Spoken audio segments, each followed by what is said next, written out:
Hello everyone, welcome back to my channel. I'm Shivani and today we are going to solve exercise 1.3 of chapter 1 of class ninth number system. This is one of the most interesting exercise because here we learn how number can be written in the decimal form and what is the type of that decimal form, whether they are terminating or non-terminating, repeating or irrational number. Let's quickly revise. A terminal decimal. You know, a terminal decimal ends after a few digits. Suppose we take 1 by 2, that is equal to zero point 0.5. 3 by 8, that is equal to 0.375. It will be end. So this is called terminating decimal. Non-terminating recurring decimal. What are they? The decimal that goes on forever but follows a repeating pattern like 1 by 3 is equal to 0.3333 and that is going to repeat. 3 number is going to repeat and so on. Next is the non-terminating non-recurring decimal. Non-recurring decimal when that never ends and that never repeat. They are just going on.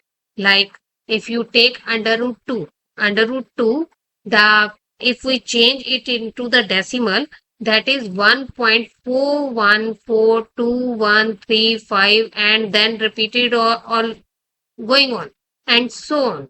So we will discuss about this in chapter 1.3. Now let's start. I'm taking the first 5 questions of exercise 1.3 today. So let's do these exercise and let's start. The first question is write the following in the decimal form and say what kind of decimal expansion each has. So the first option is 36 by 100. This is the first question. So when you change it into the decimal form, what will be we get? 36. So this decimal form ends with the fixed number. So what type of decimal is this? This is terminating decimal. So this is called terminating decimal. Clear? Now next question is 1 by 11. When you divide 1 by 11, you get the number is, let's divide it.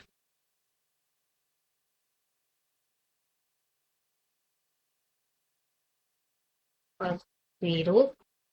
Now next 0 you have to put down. It will be 99. Then again remainder is left over. Again 0 put over there. And then 9. So it will be repeating. These 2 digits repeating again and again. Again you get decimal. So what type of decimal you get? That is 090909. Means it's repeating. What type of decimal this is? This is non-terminating recurring decimal. Recurring means repeating.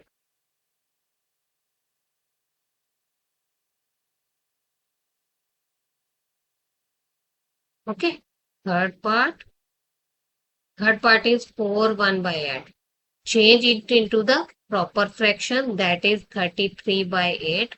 Now divide 33 with 8. What you get?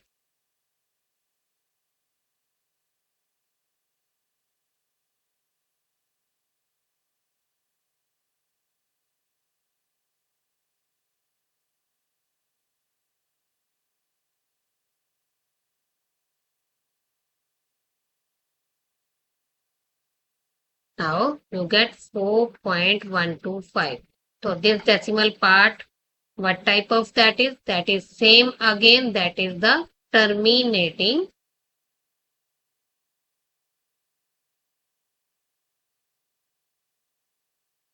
Decimal. I think आपको clear हो गया होगा ये। तो आप बाकी के part आप खुद करके खुद डिफाइन करो कि कौन से टाइप का डेसिमल फॉर्म है। क्लियर। नाउ हम चलते हैं नेक्स्ट क्वेश्चन पे। Now we are doing second question. Second question, first you have to read out. The first question is, you know that 1 by 7 is equal to 0.142857, and this is the repeating bar is given, means this total number is repeating again and again. Okay, so this is non-terminating what? Repeating number, recurring decimal form, right? So 1 by 7 is equal to, this is given to you. Now next question is, can you predict what the decimal expansion of 2 by 7, 3 by 7, 4 by 7, 5 by 7 and 6 by 7? So without actual doing the long division, तो हमें ये करना है। तो division भी नहीं करनी, और डिवीजन के बगैर कैसे करेंगे? तो आप ये देखो, 1/7 को अगर 2 से मल्टीप्लाई किया जाए तो ये बनता है 2/7, राइट? तो 2/7 आपको कैसे मिला? 2 से मल्टीप्लाई करके 1/7 को, और 1/7 की अगर वैल्यू आपको दी हुई है, वो आपको दी है 142,857। इसको 2 से अगर मल्टीप्लाई कर दें तो आपके पास 2/7 की भी डेसिमल फॉर्म आ जाएगी। तो जरा इसका आंसर निकालिए। 417,682, राइट? तो ये आपके पास 2/7 की वैल्यू होगी। इसी तरह आप 3/7 भी निकाल सकते हो आप, क्योंकि हमने 1/7 की वैल्यू जो है वो यहाँ पे पुट की। तो अगर 1/7 को 3 से मल्टीप्लाई करोगे तो वो बन जाएगा 3/7। तो इसका मतलब आपको क्या करना है, 1/7 की वैल्यू आपको ये वाली पुट करनी है और उसको 3 से मल्टीप्लाई कर देना। तो that is you can get the answer. Hope आपको क्लियर हो गया होगा। अब हम चलते हैं नेक्स्ट क्वेश्चन पे। नेक्स्ट क्वेश्चन है, express the following in the form of P and Q, P by Q, where P and Q are the integer and Q is not equal to। तो इसमें फर्स्ट क्वेश्चन है आपके पास, that is 0.6। Okay, ऊपर बार लगे हुए हैं। तो इसका मीनिंग क्या है? इसका मतलब ये है कि ये नंबर जो है वो बार बार रिपीट हो रहा है, यानी इसको आप ऐसे भी लिख सकते हो और इसको आप आगे ऐसे भी लिख सकते हो, क्योंकि ये 6 नंबर जो है वो रिपीट होता रहेगा। तो अब आपको ये क्या दिया हुआ है? ये दिया हुआ है आपको non terminating recurring decimal form, right? You have to change it into the P/Q form. तो यहाँ पे आपको एक नंबर डेसिमल के बाद ही रिपीट हो रहा है, तो इसका मतलब अगर हम x को, ये हमें दिया हुआ है नंबर, राइट? अगर हम इसको 10 से मल्टीप्लाई कर दें, यानी दोनों तरफ अगर हम 10 से मल्टीप्लाई कर दें तो ये बन जाएगा 10x और ये बन जाएगा 6.6, क्योंकि नंबर तो आप ये ले सकते हो ना, तो 6.6 बन जाएगा। तो यानी ये हो गया आपका एक नंबर और ये हो गया। अगर हम इसको 2 को सब्ट्रैक्ट कर दे 1 में से, मतलब इफ 2 इज सब्ट्रैक्टेड फ्रॉम 1, तो आपको क्या मिला इस इक्वेशन से? जब आपने किया तो आपने 10x माइनस एक्स किया और इधर किया 6.6 माइनस 0.6, तो आपको क्या मिला? 9x is equal to 6 only, right? x is equal to 6/9। और इसको सिंपलेस्ट फॉर्म में और करने के लिए इसको अगर आप काटोगे तो ये 3 पे जाएगा, तो 3 to the 6 3 0। तो x is equal to 2/3 is the answer of this question। आशा है आपको क्लियर हो गया होगा।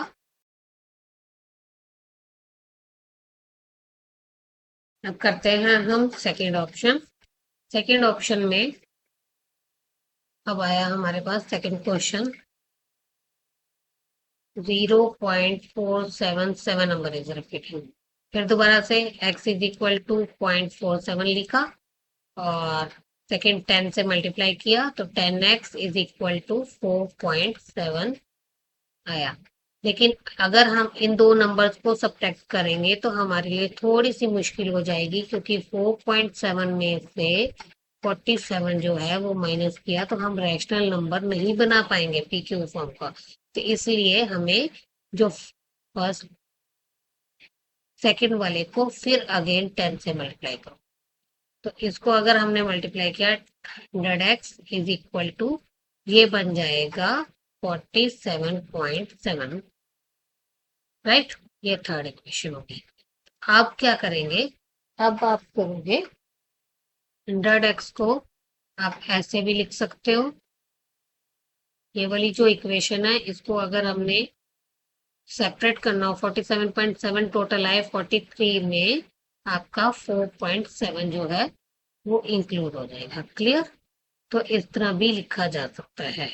तो इसलिए 100x को आपने किया तो यहाँ पे जो 4.7 है, 4.7 किसकी वैल्यू है, 10x की। तो यहाँ पे आप लिख सकते हो 43 प्लस 10x। तो 100x minus 10x is equal to 43। 90x is equal to 43। तो x is equal to 43 by 90। तो this is the answer of this question. Clear now. ठीक है, ये आपको क्लियर हो गया। अब अगला करते हैं। अब हमारे पास आया थर्ड क्वेश्चन,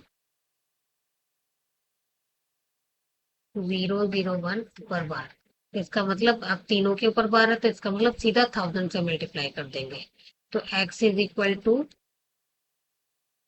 राइट, एंड 1000 से मल्टीप्लाई किया तो इसका आएगा 1.001। अब इस दोनों को सब्ट्रैक्ट करेंगे। ये फर्स्ट इक्वेशन हुई, ये सेकेंड इक्वेशन हुई। तो अब जब हमने सब्ट्रैक्ट किया तो 1000x minus x is equal to 1.001 minus 0.001। तो आपके पास ये आया 999x इज इक्वल टू, यहाँ पे आएगा 1। x is equal to 1 by 999। This is the answer of this question. Clear. ठीक है। क्वेश्चन नंबर 4 है, express 0.9999 in the form of P and Q. Are you surprised by your answer? With your teacher and the classmate discuss why the answer makes sense. अब यहाँ पे क्या है, यहाँ पे फर्स्ट देखो कि ये रिपीटिंग तो हो रहा है लेकिन ऊपर कुछ नहीं दिखाया ऊपर, यानी यहाँ पे नंबर जो है वो आ गया। तो इसका मतलब ये हुआ, अगर आपने इसको x मान लिया और इसको 10 से मल्टीप्लाई किया, क्योंकि एक ही नंबर बार बार रिपीट हो रहा है तो इसको आप 10 के साथ ही करोगे, इसको ऐसे भी लिखा जाएगा, राइट। तो इसका मतलब एक ही नंबर रिपीट हो रहा है तो फिर 10 के साथ आपने जब मल्टीप्लाई किया तो इसका मिल जाएगा 9.9999, राइट। तो जब आप इसको सब्ट्रैक्ट करोगे, सेकेंड इक्वेशन को फर्स्ट से सब्ट्रैक्ट किया, यानी 10x डिवाइड माइनस एक्स, इधर आया 9.9999 माइनस 0.9999। तो यहाँ पे आया 9x is equal to 9। x is equal to 9 by 9 is equal to 1। तो यहाँ पे आपको होल नंबर मिला। तो इसका क्या मतलब हुआ कि ये 1 क्यों आया आंसर, क्योंकि that is very very close to number 1। जब भी आप कभी राउंड फिगर में करो 0.9 को तो आप क्या लिखोगे, 1 ही लिखोगे ना। इसको इसको और कुछ नहीं ना लिख पा रहे, क्योंकि 9 के बाद आता है 10, तो यानी वो 1 के इक्वल है। इसलिए हमने इसको ऐसे किया। क्लियर हो गया होगा पॉइंट। चलो चलते हैं अब नेक्स्ट पे। नेक्स्ट क्वेश्चन है आपका, what can be the maximum number of digit be in repeating block of digit in the decimal expansion of 1 by 17.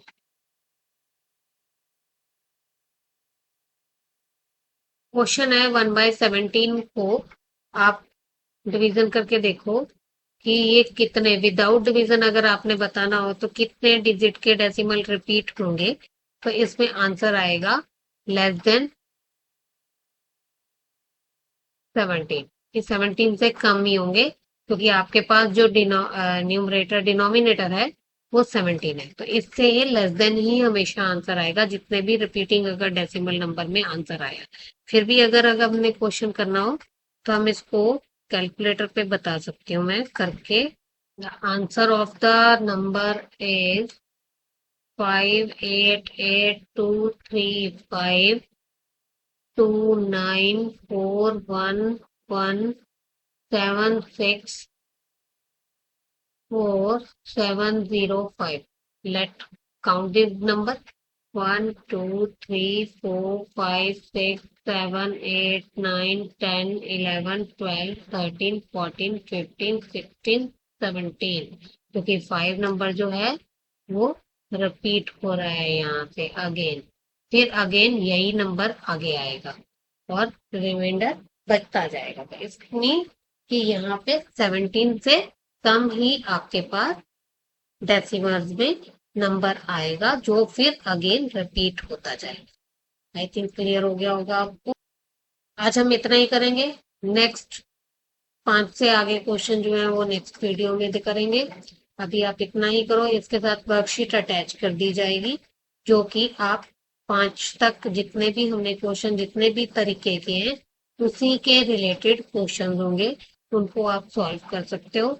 अगर उसमें कोई भी प्रॉब्लम आए तो आप मुझे साथ कमेंट में डिस्कस कर सकते हो। आप कमेंट करो, मैं उसका आंसर जरूर दूंगी। आप मेरे चैनल को लाइक सब्सक्राइब और शेयर कीजिए अगर आपको वीडियो अच्छा लगा।